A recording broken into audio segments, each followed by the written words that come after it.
प्यारे बच्चों नमस्कार। आज के इस वीडियो में हम पढ़ेंगे माध्यमिक परीक्षा 2024 का मॉडल पेपर यानी कक्षा 10वीं का विषय गणित का मॉडल पेपर जो आरबीएससी के द्वारा जारी किया गया है वो उसका जो सॉल्यूशन है वो आज के इस वीडियो में हम पढ़ेंगे। तो आज की इस क्लास में कक्षा 10वीं का जो गणित का मॉडल पेपर है वो हम शुरू कर रहे हैं। तो आइए देखते हैं मॉडल पेपर में फर्स्ट जो क्वेश्चन है वो क्या है। पहला जो प्रश्न है इसमें वो है संख्याओं 96 और 404 का मैसे होगा, यानी 96 और 404 का जो HCF होता है, अपने को HCF निकालना है किस किस का, 96 और 404 का। तो सबसे पहले हम इसमें करेंगे क्या, 96 के हम टुकड़े कर लेंगे। 96 के टुकड़े कैसे करेंगे, पहले 2 से करेंगे तो कितने पे जाएगा 48। फिर वापस इसको हम 2 से डिवाइड कर लेंगे तो कितना आ जाएगा 24। फिर इसको वापस हम 2 से करेंगे तो 12। फिर 2 से करेंगे तो फिर आ जाएगा 6। फिर 2 से करेंगे तो 3 और फिर लास्ट में 3 से डिवाइड करेंगे तो 1। यानी ये सब जो है ये इसके हम फैक्टर्स हो गए। प्राइम फैक्टराइजेशन मेथड से हम इसको कर रहे हैं अभाज्य गुणनखंड विधि द्वारा। अब यहाँ आ जाएगा 404। अब 404 जो है इसके भी हम टुकड़े कर लेंगे। 2 इसको करेंगे तो कितना आ जाएगा 202। फिर वापस हम 2 से भाग देंगे तो 101। अब किसी का भाग नहीं जाएगा, इसलिए इसका जो फैक्टर हो गए वो हो गए 2 गुणा 101। ये तो किसका हो गया 404 का। ऐसे ही लिख लेंगे 96 इज इक्वल टू क्या आया 2 इंटू 2 इंटू 2 इंटू 2 इंटू 2 और इंटू 3। अब इन दोनों में जो कॉमन है, यानी ये 2 जो है इसमें भी है और इसमें भी है, 2 इसमें भी है और इसमें भी है, यानी इसमें 2 दो बार कॉमन आ गया तो इनका HCF हो जाएगा। कॉमन को हम एक बार लिखेंगे 2 इंटू 2, यानी ये जो कॉमन आए हैं इसके अंदर से एक बार 2 लेंगे और ये जो 2 आए हैं इनमें से हम एक बार 2 ले लेंगे। तो 2 इंटू 2 कितना हो जाएगा 4। तो इसका जो HCF होगा वो क्या हो जाएगा 4, यानी वह जो ऑप्शन है इसका राइट आंसर होगा। अब इसके बाद है नेक्स्ट क्वेश्चन, सेकंड क्वेश्चन जो है वो सेकंड क्वेश्चन है। इसमें दिया हुआ है अपने को बहुपद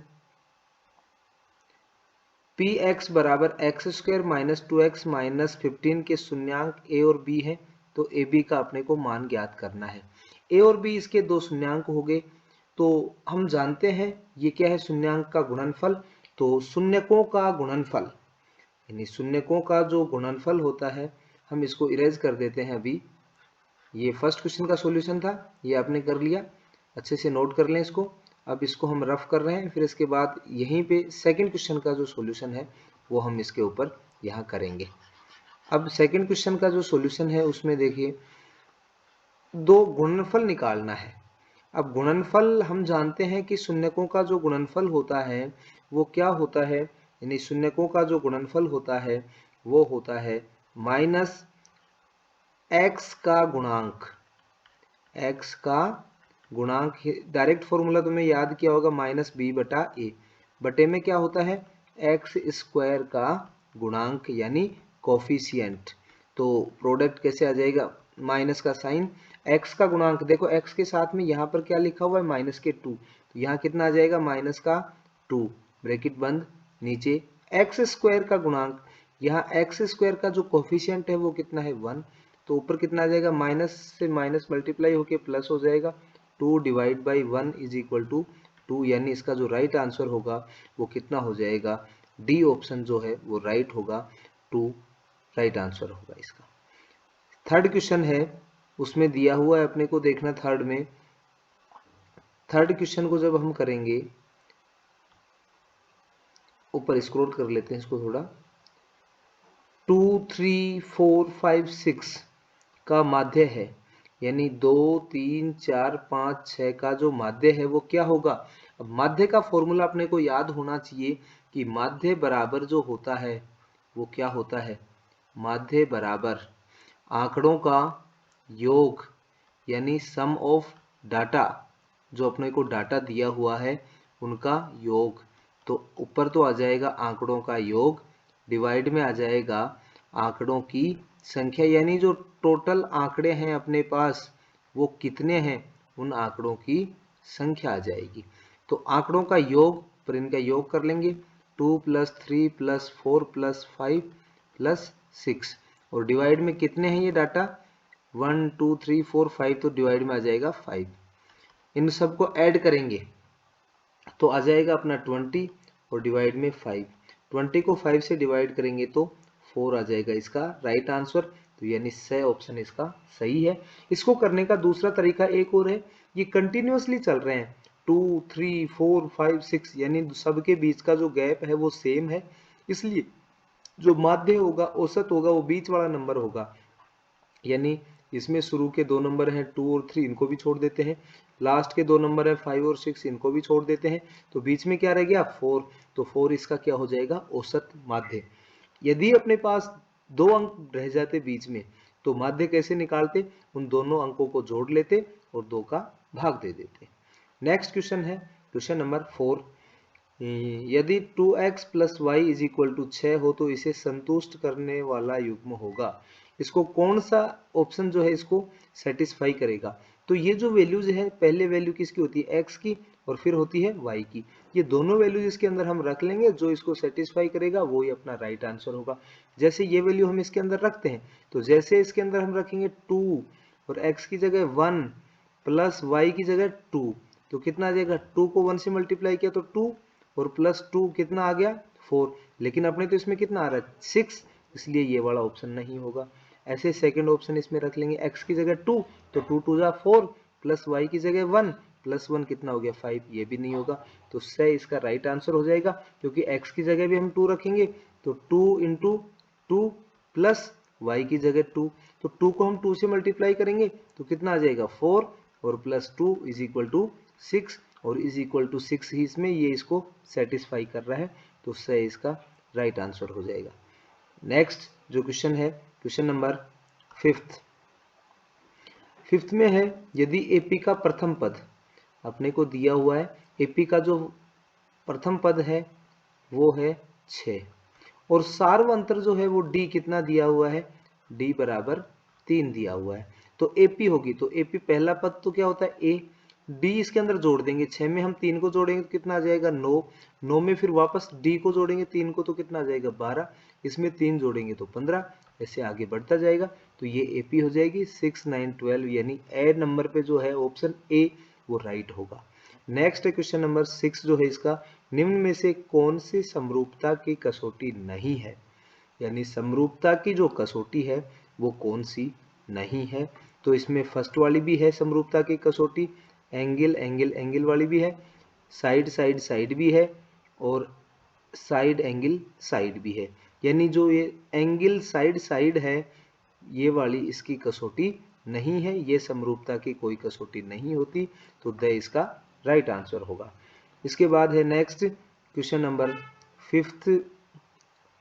7th। अब क्वेश्चन नंबर 7th में देखेंगे हम, 7th में दिया हुआ है बिंदु A 4,0, ए जो बिंदु है ना वो अपने पास है 4,0, और बिंदु B जो है वो है 0,4। तो AB का मध्य बिंदु क्या होगा, मध्य बिंदु अपने को निकालने का पता है क्या होता है, x1 + x2 divide by 2, y1 + y2 और डिवाइड बाई 2, यानी ये मध्य बिंदु निकालने का फॉर्मूला है। अब x1 की वैल्यू इसमें कितनी है 4, और y1 की कितनी है 0, x2 की कितनी है 0, y2 की कितनी है 4, तो यानी x1, तो यहाँ से ये x1 जो अपना 4 है तो यहाँ 4 लिख लेंगे, प्लस x2 की वैल्यू कितनी है 0, तो 4 + 0 बटे में 2, ऐसे ही y1 कितना है 0 प्लस y2 कितना है 4 डिवाइड बाई 2, ये पॉइंट आ जाएगा। 4 और 0 कितना होगा 4, और 4 को जैसे हम 2 से डिवाइड करेंगे तो कितना आ जाएगा 2, 0 और 4 को ऐड करेंगे तो 4 को 2 से 2 डिवाइड करेंगे तो 2, यानी 2,2 से इसका राइट आंसर हो जाएगा। नेक्स्ट है त्रिभुज ABC में कोण B समकोण है। देखना, इसमें एक त्रिभुज बना लेते हैं ABC। अब जैसे हम ABC त्रिभुज बनाएंगे तो इस ABC त्रिभुज ABC में ये त्रिभुज ABC बना लेंगे, जिसमें B कोण पे क्या रखेंगे, समकोण। ये लो हमने त्रिभुज बना दी है ABC। अब इसमें देखना ध्यान से, ये समकोण क्या है, B, ये वाला समकोण है। अब cos A का मान अपने को दिया हुआ है, cos A बराबर जो है वो दिया हुआ है 3/5। देखो cos होता क्या है अपना, आधार बटे में कर्ण। ऊपर तो आधार आता है cos के फॉर्मूले में और नीचे आता है कर्ण, यानी आधार की वैल्यू तो हम 3 ले सकते हैं यहाँ से और कर्ण की वैल्यू 5 ले सकते हैं ना। तो आधार, ये देखो कोण A दिया हुआ है, इसलिए A के साथ में जो बनेगा आधार ये तो 3 हो जाएगा और ये कर्ण है तो 5 हो जाएगा। अब इस त्रिभुज में हम लगाएंगे पाइथागोरस प्रमेय, और पाइथागोरस प्रमेय क्या होती है, कर्ण का स्क्वायर बराबर आधार का स्क्वायर प्लस लंब का स्क्वायर, और यहाँ से हम लंब निकाल लेंगे और लंब कितना आ जाएगा, 4। अब अपने को पूछा क्या है, साइन A, और जैसे साइन A निकालेंगे, साइन A क्या होता है, लंब बटे में कर्ण, और लंब कितना है 4 और बटे में कर्ण कितना है 5। तो इसका जो राइट आंसर होगा वो कितना हो जाएगा, 4 बटे में 5। नेक्स्ट है, किसी मीनार की छाया इसकी ऊंचाई के बराबर हो तो सूर्य का उन्नयन कोण होगा। देखना, ये मान लेते हैं अपने पास एक मीनार है, ठीक है। जैसे इस मीनार की जो छाया है, ये यहां से ये मीनार है अपनी, और इस मीनार की छाया ये रही। इस तरफ कहीं ना कहीं सूर्य है अपने पास, क्योंकि सूर्य होगा तभी तो छाया बनेगी। अब यहां से इसकी जो ये लाइन मिला देते हैं, ये जो छाया है ये मान लेते हैं यहां से यहां तक की इसकी ऊंचाई h है। तो यहां से ये जो छाया है नीचे, इस छाया की जो लंबाई है वो भी कितनी है, h, ऐसा अपने को दिया हुआ है। तो सूर्य का उन्नयन कोण पूछा है यहाँ। तो उन्नयन कोण देखो बेटा, ये जो हुआ है, अगर मान लो इसको हम थीटा लेते हैं, सूर्य का उन्नयन कोण कहाँ बनेगा, यहाँ पर ये वाला एंगल। और ये सूर्य का उन्नयन कोण कितना, थीटा, क्योंकि ये भी थीटा और ये भी थीटा इसलिए होगा क्योंकि ये कैसे है, अल्टरनेट इंटीरियर एंगल, अंतः एकांतर कोण। तो अब यहाँ से tan थीटा का यदि हम मान निकालते हैं, और tan थीटा क्या होता है, लंब बटे में आधार। अब यहाँ से ये h, लंब तो कितना है, h है, और आधार कितना है, आधार भी h, और h को h से भाग देंगे तो 1 आ जाएगा। यानी tan थीटा का मान 1 कब होता है, यानी tan थीटा का मान 1 होता है tan 45 डिग्री पे। तो थीटा का मान कितना आ जाएगा, 45 डिग्री। कहाँ है 45 डिग्री, ऑप्शन सी इसका राइट आंसर होगा। नेक्स्ट है क्वेश्चन नंबर 10। ये फर्स्ट क्वेश्चन के पार्ट चल रहे हैं अभी। वर्ग अंतराल 10-25 का वर्ग चिन्ह है, तो इसका वर्ग चिन्ह जो होगा ना, इसको हम xi लिखते हैं। xi क्या होता है, lower limit plus upper limit और बटे में 2। वर्ग चिन्ह बराबर निम्न सीमा प्लस ऊपरी सीमा बटे में 2। 10 और 25 कितने हो जाएंगे बेटा, 35। 35 के बटे में 2 करेंगे तो कितना आ जाएगा, 17.5। तो 6 इसका राइट आंसर हो जाएगा। नेक्स्ट है, किसी वृत्त के व्यास के सिरों पर खींची गई स्पर्श रेखाएं आपस में होती हैं। ये तो अपने पास एक वृत्त बना लेते हैं। अब इस वृत्त के कोई भी व्यास ले लेते हैं एक, और उस व्यास के ऊपर जो खींची जाएंगी स्पर्श रेखाएं, यानी वृत्त एक बार वापस से बना लेते हैं। इसमें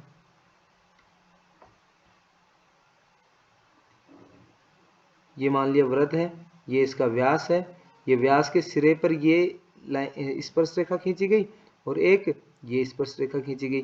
यानी इस सिरों पर जो खींची जाती हैं स्पर्श रेखाएं वो आपस में कैसी होती हैं, समानांतर होती हैं, पैरेलल होती हैं।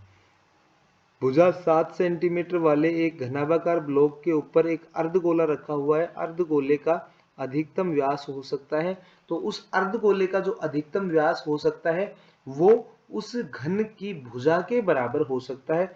यानी उसका अधिकतम व्यास कितना हो सकता है, 7 सेंटीमीटर। नेक्स्ट है क्वेश्चन नंबर 12 हो गया। 13 में है एक वृत्त के प्रत्येक चतुर्थांश के कोण का मान होता है। अब इसका जो मान होता है, देखो टोटल वृत्त के जो कोण होता है वो कितना होता है 360 डिग्री। अब इसमें पूछा है चतुर्थांश का, तो एक वृत्त में कितने चतुर्थांश होंगे 4 चतुर्थांश यानी चौथा अंश, तो इसको हम किससे भाग दे देंगे 4 से। जैसे 4 से भाग देंगे कितना आ जाएगा 90 डिग्री, तो चतुर्थांश कितना आ जाएगा 90 डिग्री। एक पासे को उछाले जाने पर 6 से बड़ा अंक आने की प्रायिकता है। अंक कितने से बड़ा आना चाहिए 6 से बड़ा।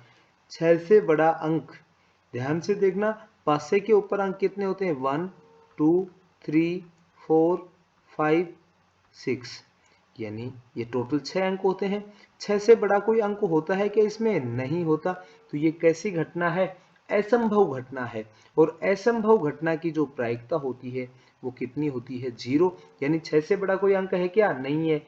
6 से बड़े कितने अंक है, कोई भी अंक नहीं है, 0 अंक है। और नीचे बटे में टोटल अंक 0/6 कितना आ जाएगा 0। और वैसे भी इम्पॉसिबल इवेंट की जो प्रोबेबिलिटी होती है वो 0 होती है। ये असंभव घटना की प्रायिकता 0।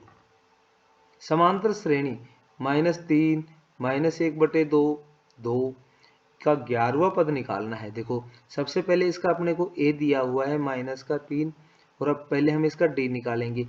d क्या होता है a2 -a1। a2 की वैल्यू कितनी है -1/2, -a1 कितना है -3, -1/2 माइनस माइनस हो जाएगा +3। अब देखना इसमें, तो एलसीएम ले लेंगे 2, माइनस का 1 +6, -1 + 6 कितना हो जाएगा 5/2, और 5/2 करेंगे तो कितना आ जाएगा 5/2, 2.5 भी लिख सकते हैं, डायरेक्ट 5/2 लिख दो ना, 2:1/2 ऐसा भी लिख सकते हैं इसको, या 5/2 रख लो डायरेक्ट, है ना, 5/2 भी रख सकते हैं हम इसको, और 2:1/2 भी लिख सकते हैं, या 2.5 भी लिख सकते हैं, जैसा आप लिखना चाहो ना। अब इसमें देखो ये 2 आ गया। अब ये 11वां पद पूछा है, 11वां पद पूछा है, इसका मतलब यहाँ निकाल देते हैं इसका 11वां पद a11। अपने को पता है a11 कितना आ जाएगा a + 10d, तो a तो कितना है अपना -3 + 10 इंटू d की वैल्यू कितनी थी अपनी 5/2, 2 से 10 कैंसिल हो जाएगा, 2 5 जा 10 हो जाएगा, तो ये -3 + 25, -3 + 25 करेंगे तो अपने पास जो राइट आंसर आएगा वो ए ऑप्शन आ जाएगा 22 आ जाएगा, क्योंकि -3 + 25 कितना आ जाएगा 22, ये इसका राइट आंसर हो जाएगा। तो ये थे ऑब्जेक्टिव टाइप क्वेश्चंस 15 जो अपने पेपर में आएंगे, 15 ऑब्जेक्टिव क्वेश्चन। इसके बाद में नेक्स्ट वीडियो में हम चर्चा करेंगे कि जो फिल इन द ब्लैंक्स हैं और very short answer type question हैं एक एक नंबर वाले, उनका। इसलिए यदि आपने अभी तक चैनल को सब्सक्राइब नहीं किया है तो सब्सक्राइब करें, साथ ही बेल आइकन को प्रेस करें, जिससे आगे आने वाले वीडियो की नोटिफिकेशन सबसे पहले आपको मिल सके। अब इसी चैनल पर आपको मिलेंगे जितने भी मॉडल पेपर हैं आरबीएससी के द्वारा जारी किए गए सभी विषय के, उन सब का सॉल्यूशन। आज के लिए इतना ही, मिलते हैं नेक्स्ट वीडियो में। ओके।